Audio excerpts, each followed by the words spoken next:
Einen großen Applaus für den Gewinner des Magic Slam Austria 2019, Florian Otto! Vielen Dank, Dankeschön, grüß Gott, grüß Gott, grüß Gott. Vielen Dank, danke für die tolle Ankündigung. Grüß Gott, hallo, hallo.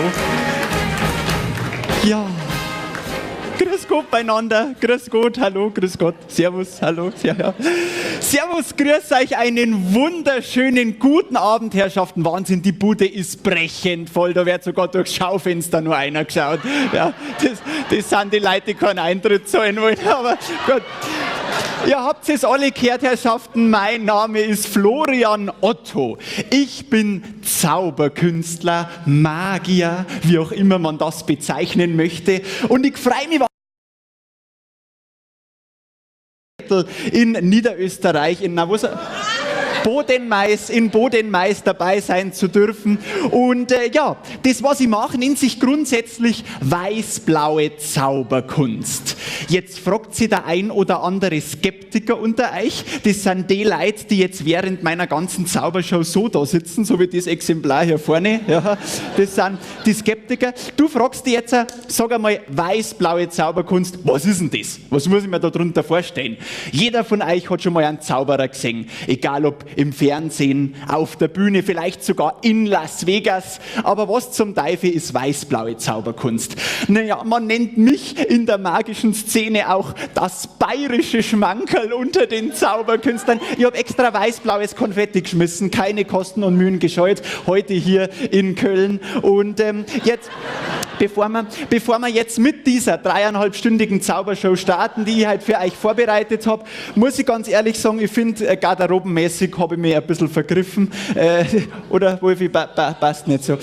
Ich habe mir gedacht, wenn ich schon im Bodenmais bin, dann machen wir einen auf Chippendales, ja. Und so sah der bayerische Zauberer aus.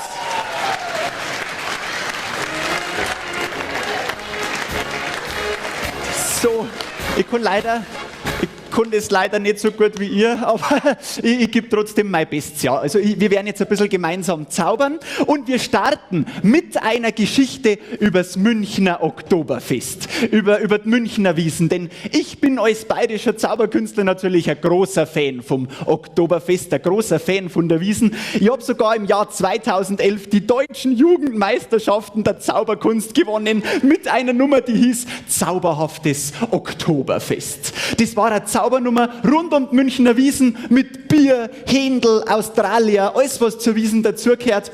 Und ich möchte heute noch einmal zurück ins Jahr 2011 und mit euch ein bisschen über die Wiesn schmatzen. Und ihr müsst euch vorstellen, ich gehe relativ oft aufs Oktoberfest in den 14, 16 Tagen und jetzt mag ich da natürlich auch ein bisschen was trinken, wenn ich auf die Wiesn fahre. Deshalb fahre ich da natürlich nur öffentlich hin. Und ich bin einer, der in der U-Bahn noch total gern Zeitung liest. Mittlerweile macht das ja keiner mehr, mittlerweile liest man ja nur noch am Tablet oder so seine Sachen, aber ich persönlich habe gern noch so eine Tageszeitung in der Hand. Das ist einfach schön, so ein haptisches Erlebnis zum haben. Und jetzt ist es bloß so, dass es zur Wiesn relativ schwierig ist, so eine großformatige Zeitung zum Lesen in der U-Bahn während der Anfahrt zum Oktoberfest, weil sie irgendwann zwangsläufig links eine im Dirndl und rechts einer in der Lederhosen auf dieselbe Sitzbank hindruckt und dann wird es relativ eng.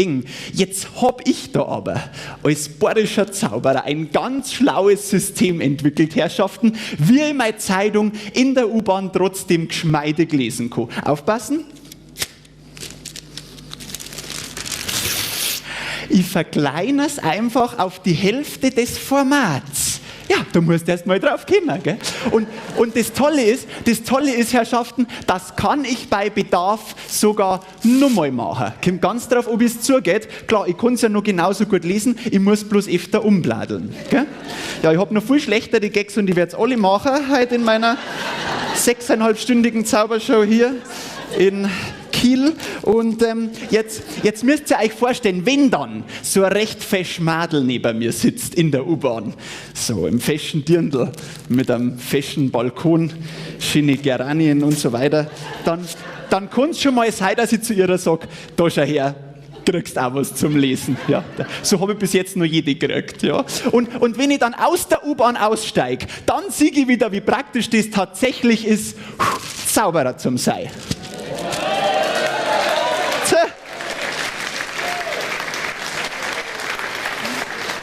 unglaublich.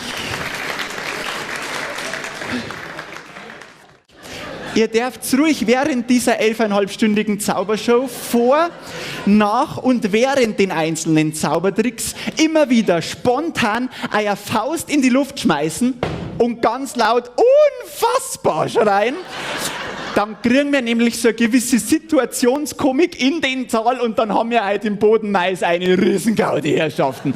Und damit wir auch gleich weiterkommen in dieser Gaudi, ja, in diesem Prozess des Gaudiums, machen wir jetzt direkt weiter mit ja, ich möchte fast sagen, der nächsten Geschichte übers Münchner Oktoberfest. Denn viele Leute, vor allem die Skeptiker, die fragen sich nicht nur, was weißblaue Zauberkunst ist, sondern die fragen sich auch, ja, sag einmal, wie wird man eigentlich Zauberkünstler?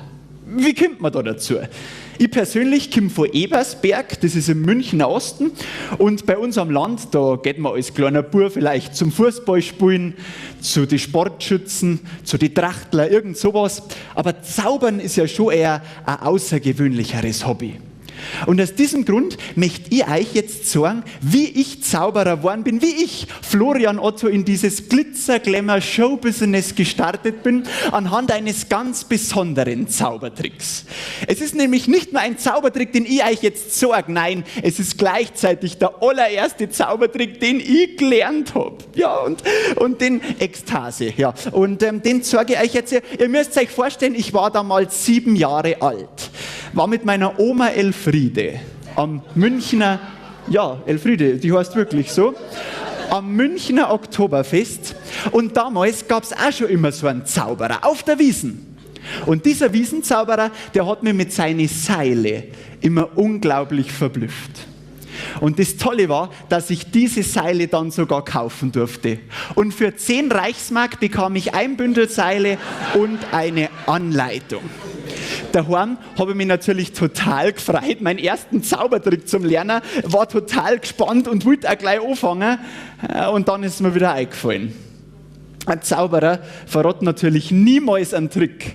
Und so war das da keine Anleitung, sondern einfach nur ein Laststückel Papier. Ein bisschen Mitleid. Oh. Danke für die spontane Reaktion. Und was war, genau. Da hat es jetzt vom Timing nicht passt, Wolfi, aber das kriegen wir schon noch hin. Und ihr müsst euch vorstellen, wie gesagt, das war für mich damals ein totaler Schock, ja, weil in der Anleitung nichts drin gestanden ist, aber wenigstens waren die Seile echt. Das war einmal ein relativ kurzes Seil, das darf die Dame hier in Gelb mal untersuchen. Dann haben wir ein ziemlich langes Seil, das schaut so aus. Das gebe ich mal dir, du hast heute noch gar nichts gemacht, bitteschön. Und dann haben wir ein mittellanges Seil, das gebe ich mal dem Herrn hier im Jackett, bitteschön. Untersucht die Seile bitte, schaut, ob da irgendwas dran ist, irgendwas drauf ist, irgendwas drüber, irgendwas drunter, irgendwelche Löcher drin sind, Falltüren, doppelte Böden, doppelte Wände, Spiegel, die Ehrlich Brothers David Copperfield, oder ob das ganz normale Zauberseile sind aus 100% Baumwolle, wie man es in jedem Zauberseil für ein Fachgeschäft kaufen kann. Einmal verhaspelt. Einmal. Gut. So, und wenn ihr die Seile wirklich gut geprüft habt, genau, es gibt immer sehr lustige Zuschauer, die machen Knoten in die Seile und meistens so fest, dass ich es nicht mehr rauskriege auf der Bühne. Das finde ich total lustig. Und dann darfst du mir das lange Seil bitte wieder zuwerfen.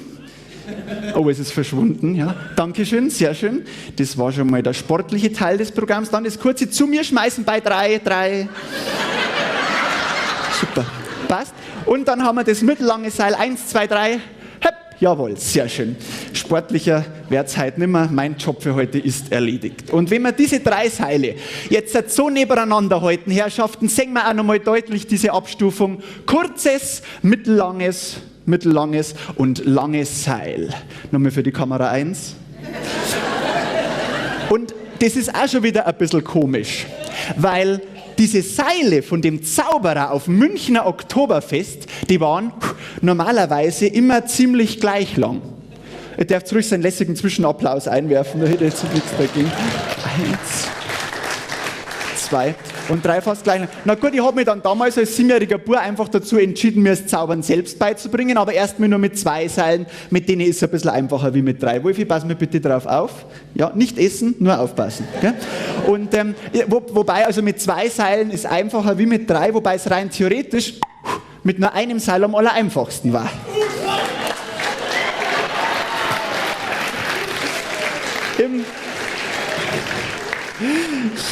Die 3458 Zuschauer hier im Deutschen Theater München haben es verstanden, jawohl. Und passt auf, im Laufe der Zeit musste ich feststellen, dass die Qualität von dem Seil ganz, ganz furchtbar ist. Das ist nicht 100% Baumwolle. Das sieht man daran, dass die Seilenden immer vom Seil abgingen.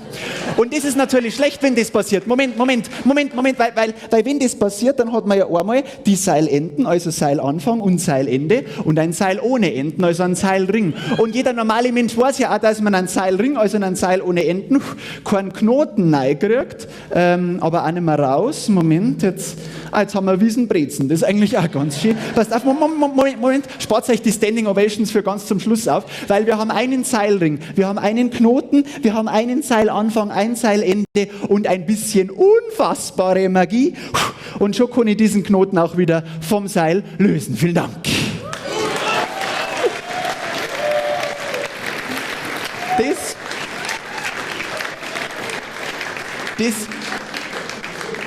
Das mit den Seilenden ist eigentlich ganz einfach. Das ist total easy. Das könnt ihr daheim mit der Wäscheleine vielleicht auch nachmachen. Schwierig wird es allerdings, wenn die Seilmitte vom Seil abgeht. Weil wenn tatsächlich mal die Seilmitte vom Seil abgehen sollte, muss ich mich in der Tat ganz schön konzentrieren und ich glaube, die Seilmitte von der rechten in die linke Hand nehmen, einmal pusten, wenn Sie mal bitte pusten. Ja! Und dann ist auch die Seilmitte wieder am Seil. Großen Applaus für hier vorne. Sehr gut gemacht. Sehr gut gemacht. Und wir wollen diese Illusion jetzt schon langsam wieder rückgängig machen, weil am Anfang war es ja nicht nur ein Seil. Wie viel waren es am Anfang? 3. Schön, ihr passt nur auf, das gefreut mich. Sie sind kurz eingenickt, deshalb habe ich nochmal zur Reaktivierung. Und ich mache jetzt aus einem Seil 2 Seile ohne zu zaubern, nämlich mit einer unsichtbaren Schere. 2 und eigentlich ja sogar 3. Danke, Wolfi, wie wenn es ausgemacht gewesen war. Und wenn wir die Seile jetzt so wie gesagt nebeneinander halten, dann sehen wir, am Anfang waren die ja gar nicht gleich lang. Und aus diesem Grund wird das da jetzt das lange Seil, das da wird das kurze Seil und das da wird das mittellange Seil. Und bei 3 dürfen nochmal alle auf die Seile pusten, so wie der Herr hier vorne gerade, sonst funktioniert es nicht, Herrschaften. 1, 2, 3. Ein kurzes, ein mittellanges und ein langes Seil. Vielen Dank.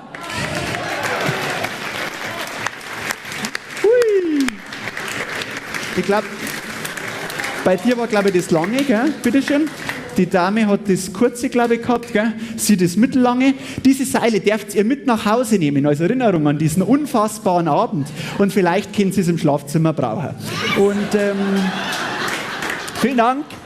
Jetzt habe ich, für die habe ich auch noch eins dabei. Aber passt auf, ich habe jetzt tatsächlich noch was ganz, ganz Besonderes vorbereitet und da darf ich jetzt nochmal um Ruhe bitten, denn für diese Nummer muss es so leise sein, dass man eine unsichtbare Stecknadel fallen hört. Moment, ich probiere es mal. Pling, wunderbar. Und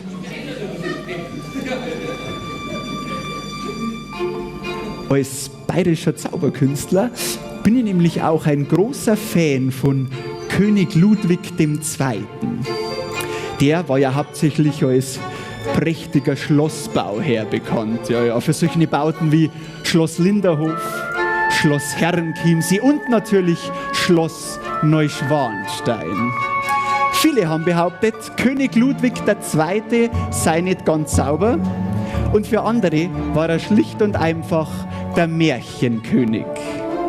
Im Jahr 2011 gab es in Schloss Neuschwanstein eine geheime Versteigerung, bei der original Möbelstücke und Exponate aus dem Schloss versteigert wurden. Und ob Sie es hier glaubt oder nicht, ich habe keine Kosten und Mühen gescheut und diesen wunderschönen Beistelltisch ersteigert. Sehr, sehr hochwertig gearbeitet, direkt aus Schloss Neuschwanstein. Der König selbst hat diesen Tisch benutzt. Und einer von euch lernt den Tisch jetzt ein bisschen genauer kennen. Und dafür komme ich zu euch runter. Ja, das ist der Moment, wo die Leute Blickkontakt vermeiden. Hallo Herzelein. Du bist die Lisa? Ja, Lisa, steh mal bitte auf. Stand up, please. Ja, du kriegst einen riesen Applaus. Du darfst zu mir auf die Bühne, Lisa. Schau. Ich helfe da, ich bin ein Gentleman, weißt du schon, Lisa? So, das ist die Lisa, Herrschaften. Ich gehe ab morgen mit ihr auf Tournee. Du darfst dich hier bitte herstellen, zu mir gegenüber. Sehr schön, Lisa. So, hast du Erfahrung im Showbusiness? Nein. Nein, du bist noch nicht verheiratet, oder? Nein. Ja. Dann hast du keine Erfahrung im Showbusiness. Schau mal, Lisa, du darfst eine Deckenecke hier heben und eine hier, bitteschön. Denn König Ludwig II., Herrschaften, der ist ja seit 1886 nimmer unter uns. Aber vielleicht kehrt sein Geist heute Abend zu seinem Möbelstück zurück.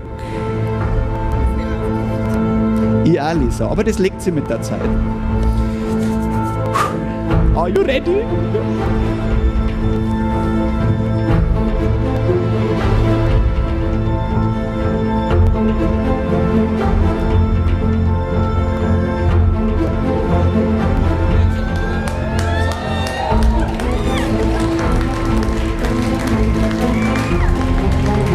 Schau mal drunter, Lisa.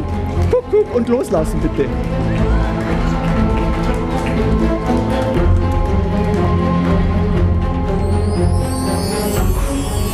Danke, Lisa, das war's schon wieder. Du darfst dich wieder setzen. Großartig mitgemacht.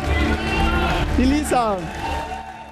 Wisst ihr was? Ich glaube, wir schauen uns das Ganze einfach nur mal an. We will do it once more. It's an international magic show today.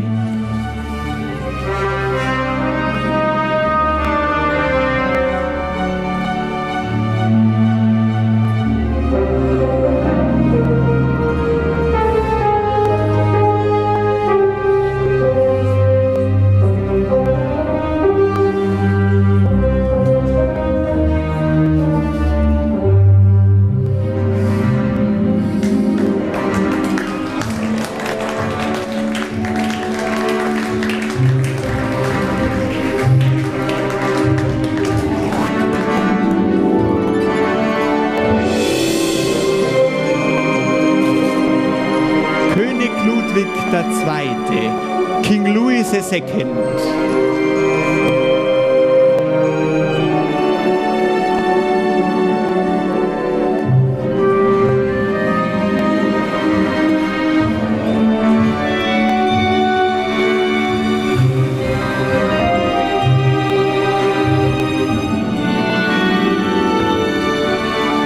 Vielen Dank.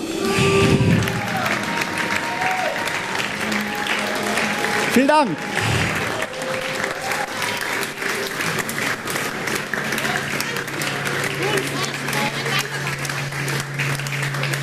Ich danke euch recht herzlich. Das war mein kleiner Ausflug in die Welt der weiß-blauen Zauberkunst. Ich hoffe, es hat euch alle Spaß gemacht. Danke fürs Zuschauen. Ich bin der Florian Otto. Servus. Danke schön. Meine sehr verehrten Damen und Herren, Florian Otto! Vielen Dank. Danke. Florian, geht noch was?